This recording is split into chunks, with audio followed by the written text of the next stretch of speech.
The book of meditator का ये सूत्र कहता है, meditator lives his life without the conflict of choices, he moves within and without with intense awareness and lets life choose for itself. अर्थात सूत्र कहता है कि ध्यानी अपने जीवन को चुनावों के द्वंद्व के बिना जीता है। वो अपने भीतर और बाहर के जगत में गहरी सजगता के साथ आगे चलता है और जीवन को स्वयं चुनाव करने देता है। इंटेंस अवेयरनेस की वर्ड है, उसको याद रखना है। अर्थात ये मूल बिंदु है, गहन सजगता। जीवन भीतर और बाहर में यूं तो बटा नहीं है, लेकिन फिर भी हम अंतर जगत और बहिर्जगत की बात करते हैं समझाने के लिए। जो हमें बहिर्जगत जैसा जान पड़ता है बाहर जैसा वो, और जो अंतर जगत जैसा जान पड़ता है भीतर, ठीक है। व्यावहारिकता के लिए उसको उस तरह से देखना ठीक है। सूत्र कहता है कि ध्यानी चुनाव के द्वंद्व में नहीं पड़ता। हमको ये चुनना चाहिए, हमको ये नहीं चुनना चाहिए, हमको ये करना चाहिए, हमको वो नहीं करना चाहिए। आम व्यक्ति इसी द्वंद्व में, इसी कॉन्फ्लिक्ट में जीवन पर्यंत परेशान रहता है। परेशान इसलिए रहता है क्योंकि उसकी सजगता मंद है, उसकी अवेयरनेस इंटेंस नहीं है। अगर सजगता है भी तो थोड़ी बहुत इधर उधर बटी हुई, बिखरी हुई। और जब गहन सजगता से भरता है कोई ध्यानी, तब जीवन ही उसके लिए चुनता है। इसीलिए सूत्र कहता है कि ध्यानी ने अपना काम कर दिया, भीतर बाहर के जीवन में वो अपनी गहन सजगता से भर गया और फिर जीवन को ही वो चुनने देता है।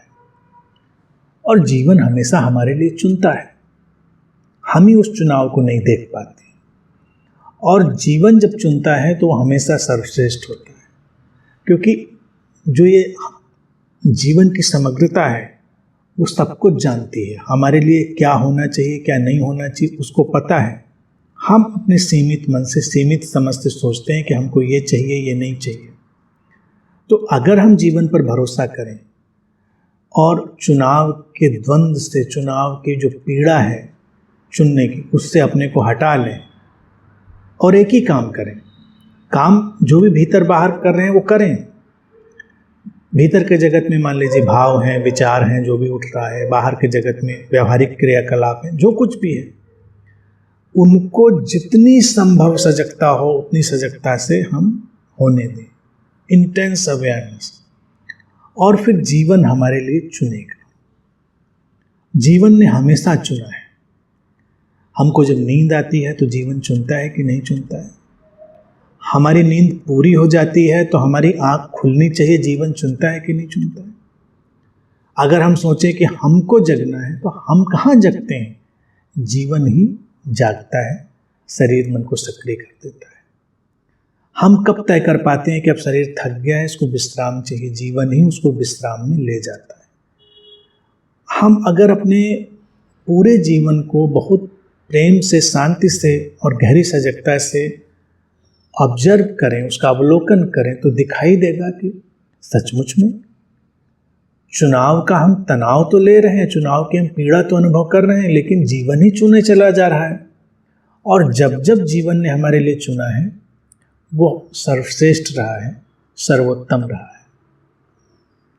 तमाम ऐसी व्यवहारिक निर्णयों की बातें हैं जो सामने आएंगी, हमको चुनना होगा, हमारे सामने समय सीमा होगी। तब भी अगर हम शांति रखें और अपनी सजगता को बनाए रखें तो एक स्वतः अंतःप्रेरणा हमारे अंदर से आएगी जो हमको बताएगी कि हमको क्या करना है। हम उस दिशा में चल पड़ेंगे। इन अंतःप्रेरणाओं को सभी साधकों ने, सभी ध्यानियों ने कभी न कभी अनुभव किया होता है। जब बड़ा द्वंद्व होता है, लगता है इधर जाएं, लेकिन जो अंतर्मन है वो कहता है नहीं इधर, और हम उधर जाते हैं, वही सही होता है। हमको क्या खाना है, क्या पीना है, किधर जाना है, जीवन ये सब भी हमारे लिए चुनता है, चुन सकता है। हम ही उसको बाधा डालते हैं चुनने में, और अपनी सीमित विचारों, सीमित संस्कार बद्धताओं, मान्यताओं को आरोपित करके जीवन को खंडित बना देते हैं।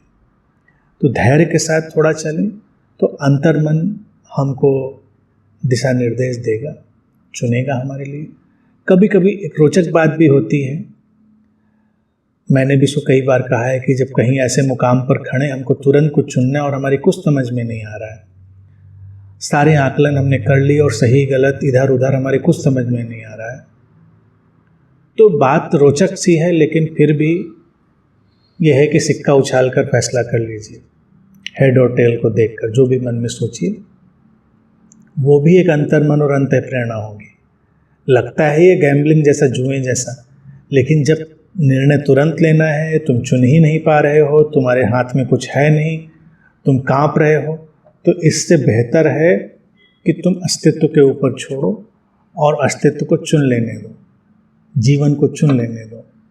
ये भरोसा है, ये जीवन के ऊपर गहरी आस्था है, और ध्यानी तो गहरी आस्था में जीता ही है।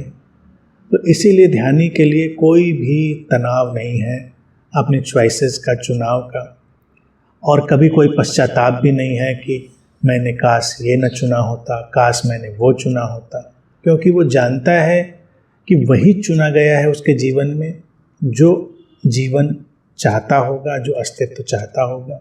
इसलिए बेफिक्र रहकर उसको जीवन में आगे चलना है। ये जीवन शैली जैसे ही ध्यानी डालता है तो इससे ज़्यादा प्रसादपूर्ण और प्रसन्न जीवन शैली और कुछ हो नहीं सकती। ऐसा होता है जैसे वो तैर रहा है जीवन की नदी में, नदी ही उसको बहा के ले जा रही है, चुनने का कोई तनाव नहीं है, जिधर नदी ले जाएगी उधर वो बह जाएगा, उसने अपने को छोड़ दिया है। ये दशा, इससे बड़ा प्रसाद जीवन में और कुछ होता नहीं। तो ध्यानी ने जीवन में पूरी आस्था डाल दी है और अब वो जीवन के साथ बह रहा है।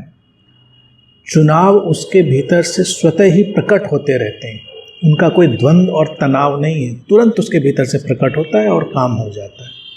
तो ये है ध्यानी की एक सहज और प्रसादपूर्ण जीवन शैली, जिसमें उसको निरंतर जीवन आगे लेकर चलता रहता है और हमेशा उसके लिए वही चुनता है जो आवश्यक हो।